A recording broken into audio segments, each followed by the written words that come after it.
بسم اللہ الرحمن الرحیم۔ پیارے ناظرین اکرام، السلام علیکم ورحمۃ اللہ وبرکاتہ۔ امید کرتا ہوں آپ خیریت سے ہوں گے۔ اللہ پاک آپ سب کو خوشیاں عطا فرمائے۔ اللہ پاک آپ سب کو تمام تر بیماریوں سے محفوظ فرمائے۔ اللہ پاک تمام تر پریشانیوں سے محفوظ فرمائے۔ اللہ تعالیٰ آپ کو ہر آفت، ہر مصیبت، ہر مشکل سے محفوظ فرمائے۔ آج ایک بار پھر آپ کی بارگاہ میں کمال کا وظیفہ لے کر حاضر ہوں۔ کافی سارے دوستوں نے کہا شوگر کا روحانی علاج بتا دیں، تو شوگر کا روحانی علاج حاضر خدمت ہے۔ آپ نے اس وظیفے کو کرنا ہے، آپ نے اس عمل کو کرنا ہے، ورد کو کرنا ہے، تو انشاءاللہ شوگر کی تکلیف اور بیماری سے آپ نجات پا جائیں گے انشاءاللہ عز و جل۔ آئے وظیفہ پڑھتے ہیں۔ رب ادخلنی مدخل صدق واخرجنی مخرج صدق واجعل لی من لدنک سلطانا نصیرا۔ ترجمہ: اے میرے رب، مجھے سچی طرح داخل کر اور سچی طرح باہر لے جا، اور مجھے اپنی طرف سے مددگار غلبہ دے۔ یہ قرآنی آیت ہے، قرآنی دعا بھی ہے۔ پارہ نمبر 15 بنی اسرائیل، سورہ بنی اسرائیل، آیت نمبر 80۔ یہ آیت آپ نے کیا کرنا ہے؟ یہ قرآنی دعا روزانہ صبح و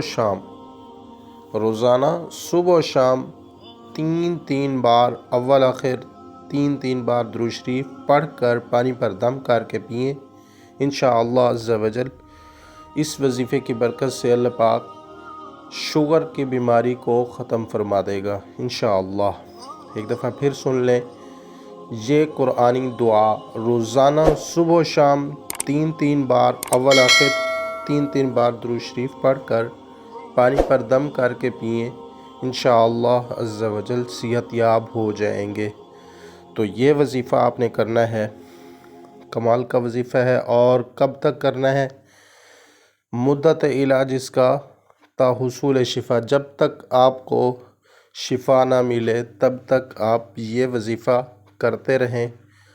اور ویسے ڈاکٹروں سے تھک گئے ہیں، حکیموں طبیبوں سے تھک گئے ہیں، تو اللہ کی بارگاہ میں حاضری دے دیں، اللہ کی بارگاہ میں آ جائیں، 5 گانا نماز پڑھیں اور قرآن کی تلاوت کریں، اور ساتھ ہی ساتھ آپ اس وظیفے کو صبح و شام تین بار پڑھیں انشاءاللہ، بیماری ختم ہو جائے گی۔ اول آخر درود شریف کوئی بھی آپ پڑھ سکتے ہیں، صلی اللہ علی محمد، یہ مختصر درود ہے، آپ نے اس درود کو پڑھنا ہے۔ اور اس میں سب سے اہم بات یہ ہے کہ آپ نے تجوید و قرات کے ساتھ وظیفہ کرنا ہے۔ اگر خود نہیں کر سکتے تو کسی اچھے قاری صاحب سے وظیفہ کروا کر ان سے پانی پر دم کروا دیں، اور وہ پانی آپ صبح و شام استعمال کریں انشاءاللہ۔ اس کی برکت سے اللہ پاک آپ کو صحت یاب فرمائے گا انشاءاللہ عز و جل۔